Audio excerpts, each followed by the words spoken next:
नमस्कार. आजच्या या भागामध्ये तुमचं सहर्ष स्वागत आहे. मी Sandeep Patil, founder and CEO सॅप ॲक्ट प्रायव्हेट लिमिटेड.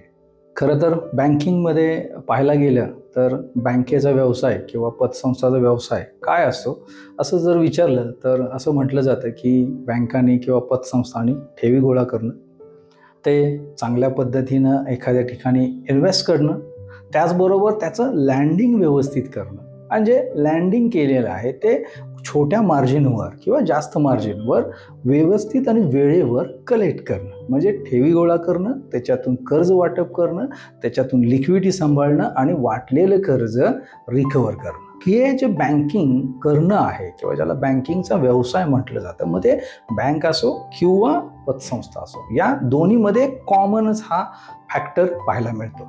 आता जर समजा या कॉमन फॅक्टरमध्ये ठेवी वाढल्याच नाही तर संपूर्ण या ज्या चक्रावर त्याचा निश्चितच काय होतोय परिणाम होतो. एका कार्यक्रमामध्ये RBIचे गव्हर्नर यांनी थोडंसं याच्याबद्दल विश्लेषण केलं होतं. बँकिंग सेक्टरमध्ये डिपॉझिट जी ग्रोथ आहे ती किती होते, ज्या प्रमाणात ती झाली पाहिजे त्या प्रमाणात ती ग्रोथ होत आहे का. उदाहरण बघितलं तर RBIचे गव्हर्नर असे म्हणत आहेत, ओव्हरऑल बँकिंग क्षेत्रामध्ये मागील वर्षी म्हणजे समजा 2023-2024 या वर्षामध्ये एकंदरीत डिपॉझिट वाढीचा जो ग्रोथ आहे तो 11% आहे. म्हणजे असं आपण म्हणतो की बाबा नॅचरल ग्रोथ जी आहे ती 10% असतेच. म्हणजे जवळजवळ तुम्ही डिपॉझिट वाढीसाठी प्रयत्न करू नका, पण तुमच्या एकंदरीत व्यवसायावर ही 10% वाढ ही नक्की होत असते. म्हणजे याचा अर्थ असा झालेला आहे की फक्त प्रयत्न खूप करून सुद्धा नॅचरल वाढीपेक्षा सुद्धा 1%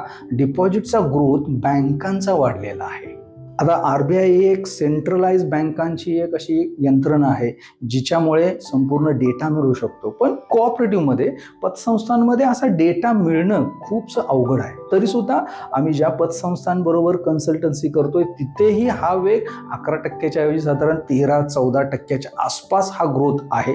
म्हणजे पतसंस्थांना सुद्धा डिपॉझिट गोळा करायसाठी मागील वर्षामध्ये खूपसा हर्डल विषय गेले. म्हणजे 13-14% ग्रोथ 23-24 मध्ये डिपॉझिट वाढीचा हा पतसंस्थांमध्ये आहे. म्हणजे परत एकदा जर बघितलं तर नॅचरल ग्रोथ आपण 10% जर पकडला तर 3 किंवा 4% ग्रोथ हा पतसंस्थांमध्ये एक्स्ट्रा आहे. पण त्याच्यामध्ये खूपशा पतसंस्थांनी प्रयत्नही खूप चांगले केलेले आहेत, काही संस्थांनी प्रयत्नही केलेले नाही, त्यांचा ग्रोथ तर 10%च आहे. पण हे का होतंय असं तुम्हाला वाटतंय? तुम्हाला जर असं वाटत असेल की या संदर्भातला पण एक व्हिडिओ हवा असेल तर नक्कीच आपण पुढची व्हिडिओ या संदर्भात तुम्हाला देतोय. हा व्हिडिओ तुम्हाला आवडला असेल तर लाईक करा, शेअर करा आणि चॅनलला सबस्क्राईब केलं नसेल तर चॅनलला सबस्क्राईब करा. तुम्ही हा व्हिडिओ ध्यानपूर्वक शेवटपर्यंत पाहिला त्याबद्दल आपले मनपूर्वक धन्यवाद.